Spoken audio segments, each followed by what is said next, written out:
Breaking news చూస్తున్నాం. కేరళలోని వయానాడ్లో 2 రోజుల పాటు సంభవించిన విపత్తులో మృత్యువు తాండవిస్తోంది. ఆ ప్రాంతమంతా శవాల గుట్టలా తయారైంది. కూరుకుపోయిన డెడ్ బాడీలు రెస్క్యూ ఆపరేషన్లో బయటపడుతున్నాయి.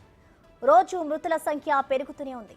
ఇప్పటికీ కనీసం 300కు పైగా మరణించారని అధికార లెక్కలు చెబుతున్నాయి.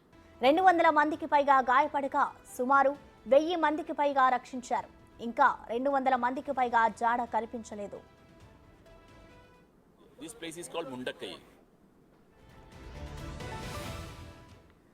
మంగళవారం కురిసిన భారీ వర్షాలకు వాయనాడ్లో 3 కొండ చర్యలు విరిగిపడ్డాయి. జిల్లాలోని ముండక్కై, చురల్మల, అత్తమల, నూల్పూజా గ్రామాలు కొండ చర్యలు విరిగిపడడంతో ఎక్కువగా ప్రభావితమయ్యాయి. కోజికోడ్లో కమాండ్ అండ్ కంట్రోల్ సెంటర్ను ఏర్పాటు చేశారు. రెస్క్యూ ఆపరేషన్ కోసం కనీసం 1500 మంది ఆర్మీ సిబ్బందిని మోహరించినట్లుగా కేరళ ప్రభుత్వం తెలిపింది.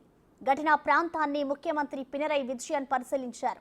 ఏరియల్ వ్యూ ద్వారా మొత్తం పరిశీలించారు.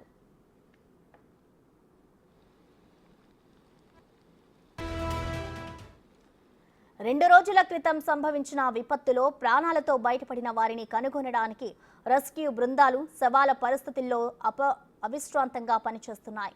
క్లిష్ట భూభాగం వల్ల రెస్క్యూ ప్రయత్నాలకు చాలా ఆటంకం కలుగుతోంది. ధ్వంసమైన రోడ్లు, వంతెనలతో సమస్య మరింత జటిలమైంది. భారీ యంత్రాల కొరత వల్ల మట్టి, పెద్ద పెద్ద చెట్ల తొలగింపు పనులు నెమ్మదిగా జరుగుతున్నాయి. దీని వలన భవనాలకు విస్తృతమైన నష్టం జరిగింది. ప్రతిపక్ష నేత రాహుల్, ప్రియాంక గాంధీ ఘటనా స్థలాన్ని సందర్శించారు. వయనాడ్, కేరళ దేశానికి ఇదొక భయంకరమైన విషాదమని రాహుల్ గాంధీ అన్నారు. తండ్రి రాజీవ్ గాంధీ చనిపోయినప్పుడు ఎలా బాధపడ్డానో ఈరోజు అదే బాధను అనుభవిస్తున్నా అని రాహుల్ గాంధీ అన్నారు. ఇక్కడ ప్రజలు తండ్రిని మాత్రమే కాకుండా మొత్తం కుటుంబాన్నే కోల్పోయారని ఆవేదన వ్యక్తం చేశారు. This place is called Mundakkai. This is one of the affected areas. The most affected area was called Punjirimattam. This is 1 kilometer from that side.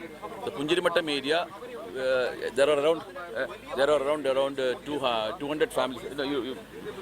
Around 200 families were there. Around 10 to 15 families were here. So these two are the most affected areas as far as these landslides are concerned. We have divided the entire area into 6 zones. So as such we are having 6 parties, maybe sub-parties also, of joint parties of Indian Army, Indian Navy, NTRF, the local police special operations group, the Navy, the Coast Guard, the K9 squad of the Kerala police, the dog squad of the Army,